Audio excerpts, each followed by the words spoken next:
ehitatud 1911 ja asub kesklinnas Kadrioru vahetusläheduses. Hoone on seisnud tühjana juba päris pikka aega ja arendajaga oli selles mõttes hea koostöö, et kokkulepe oli, et säilitada võimalikult palju seda ajaloolisust, mis selles majas on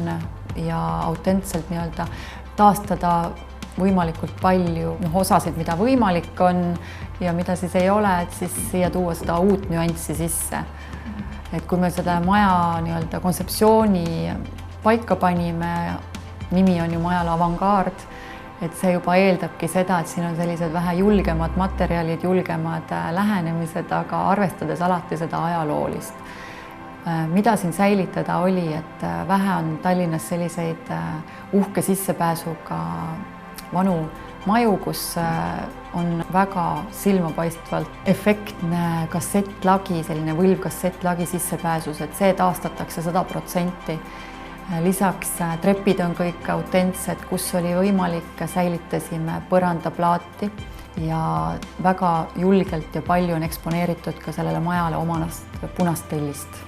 Ja seda ka siis pigem just selles võtmes, et mitte väga seda lappida, mitte väga parandada, vaid jätta nähtavale kõik sellised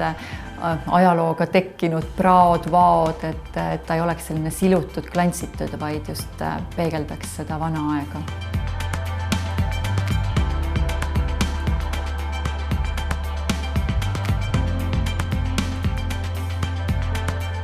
Korterid on sellele nii-öelda majale ka omased, et võimalikult palju on säilitatud originaal punast tellist, puhastatud, eksponeeritud,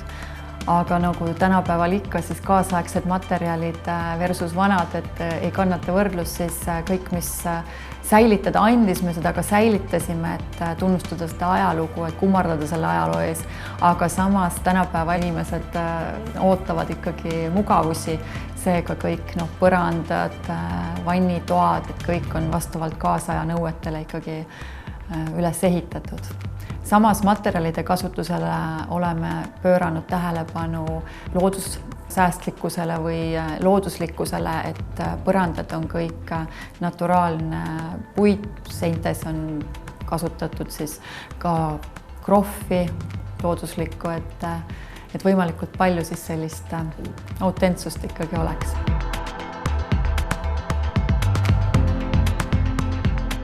Kui nüüd korterit kujundada sellist ajaloolises majas, siis tihtipeale on see lugu, et väga palju säilinud ei ole. Et kuidas siis kombineerida seda vana ja uuega, et üldiselt kõik sellised tehnilised nüansid ongi uued, sellest vana lihtsalt ei kannata kasutust, et siis tuleks mõelda selle peale, et kogu kontseptsioon oleks tervik. Et on see siis nüüd siseuks, radiaator või lülitid pistikud, et näiteks siin ma olengi valinud teadlikult kõik detailid mustad, et nad omavahel harmoneeruks ja moodustaks ühtse terviku. Et kui vaadata nüüd ka siin siseust, et isegi siseukse hinged on valitud teadlikult mustad, et muidu tavaliselt on nad singist, et nad ei karju siis. Kui veel tehnikast rääkida, siis on keraamika, sandtehnika samamoodi, vana ju säilinud ei ole ja seda kasutada oleks ka väga veider, siis siin on ka rõhku pandud just nimelt ühtsusele, et kui üks korter on selline heledamates toonides, teine on tumedamates, siis selles tumedas korteris, kus on palju musta aktsenti, olen ma toonud juurde ka kuldse tooni, mis siis läbi terve maja tegelikult ka kajastub, kuna üldruumides on ka kasutatud nii musta, valget kui aktsendina toodud just nimelt seda kuldset tooni. Et see jookseb siis nii-öelda ühte korterisse sisse ka, et alustades välisuksest kuni lõpetades siis on tehniliste detailidega, kapinuppudega, valgustites. Et saavutada selline ühtne tervik, mis on siis pärast tegelikult ka silmale hea. Et tihtipeale inimesed ei pööra tähelepanu väiksematele detailidele, aga teadlik silm juba näeb, et siis tekib selline tunne, et oi, et siin on kõik nii kena, aga siis hakata vaatama, et need detailid tegelikult lõpuks mõjuvad päris palju. ja kui nüüd teisest heledast korterist rääkida, siis seal on ka must aktsent ja detailid, aga rohkem on just sisse toodud seda heledust ja valget tooni, valget marmorit, köök on teadlikult valge, et oleks selline väike kontrast ka erinevate korterite vahel, et näidata inimestele erinevaid võimalusi, kuidas lahendada ka seda sisekujunduslikult osa, et ei tasu karta tumedaid toone ja samas alati selline klassikaline musta-valge kombinatsioon töötab ka ajaloolistes majades.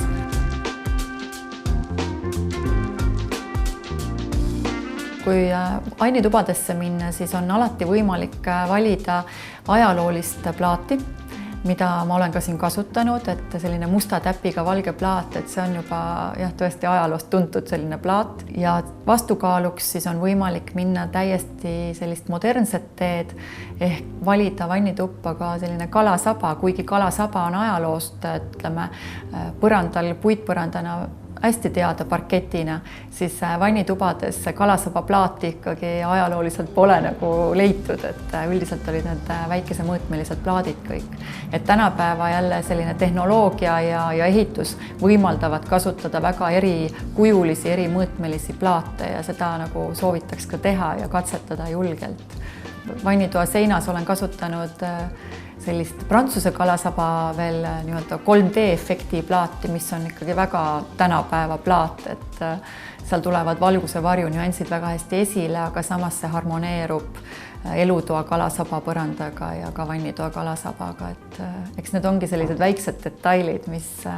pärast nii-öelda silma jäävad. Petrooleumi toon selline, et see on väga kaasaegne, et üldiselt kui sellist ajaloolist hoonet lahendada, et tuleks avaldada austust ajaloole ja säilitada tõesti midagi, mis on säilitamist väärt ja mida saab säilitada. Aga kui liikuda selle sisustusega nüüd edasi, siis selline eklektiline uue ja vana kasutamine üldjuhul toob sellise kõige ägedama ja põnevama lõpplahenduse. Et ei ole mõtet vana asja nii-öelda taga ajada, käia mingites mööblipoodides, otsida selle ajastu mööblit ja kuhjata see korter kokku vana aja mööbliga, vaid julgelt kasutada selliseid moodsaid uusi lahendusi paralleelselt siis kõrvuti selle vana ajalooga. Et see katab nii-öelda selle tänapäeva mugavuse ja tehnika nii-öelda arengu vajadused, kui ka siis selle kummarduse annab ajaloole. Marmor on tõesti selline materjal, mis ajas ei ole oma väärtust kaotanud, et juba nii-öelda ajalooliselt Põhjamaades seda marmorit väga usinasti kasutati, eriti meie naabrid soomlased ja Aalto, siis ka siia korteritesse olen ma toonud sisse palju marmorit. Et nii heledat klassikalist valge musta kombinatsiooni kui ka sellist julget smaragd rohelist marmorit, mis selle punase tellisseinaga ideaalselt kokku sobitub.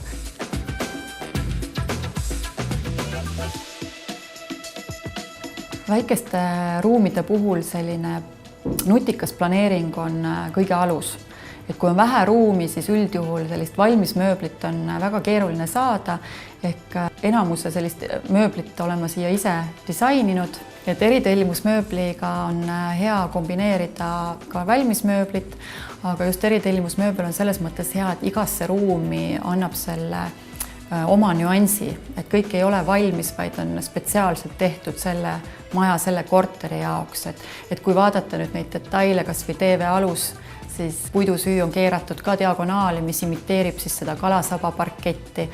Konjakikarva kalasaba parketist inspireerituna olen kasutanud sama tooni puidusüüd siis ka eritellimusmööblil. Vannitoas on samuti kasutatud sama tooni, et see on ka kindlasti üks selline koht, kuhu tähelepanu pöörata, et kui kasutada puitu, siis võiks läbi terve korteri kasutada sama tooni, et eritellimusmööbliga on lihtne, et võtad ühe näidistüki põrandalipist ja annad tootjale ja nad teevad selle 100% ära. Et ka trepiastmed ja kõik, mis on puit, et võiks siis olla seda sama tooni. Et see annab jällegi sellise ühtse lõpptulemuse. Samamoodi nii-öelda magamisosa, voodiosad, kus ei saa kasutada valmismööblit, siis seal tuleb appi sisearhitekt ja lahendab kõik ruuminurgad nutikalt ära ja tulemus tulebki omanäolisem.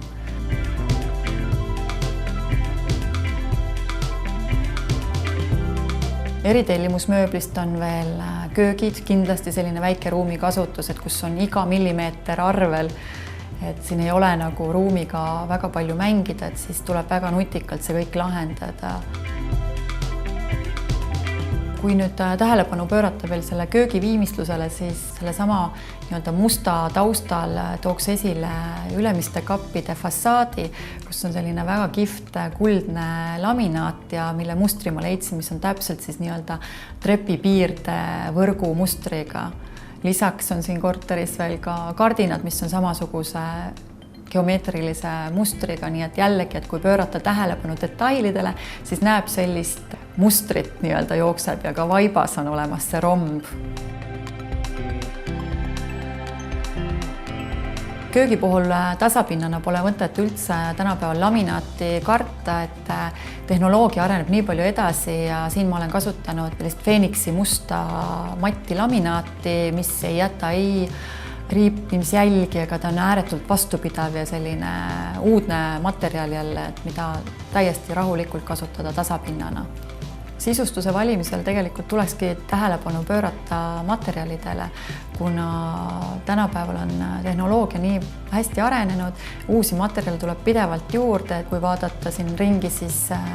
köögipukid on hei, mattmustad, ei jäta näpujälgi. Palju olen kasutanud peeglit, mis on tõenäoliselt üks mu lemmikmaterjale üldse ja eriti hea on kasutada seda väikestes ruumides, kuna peegel avardab ruume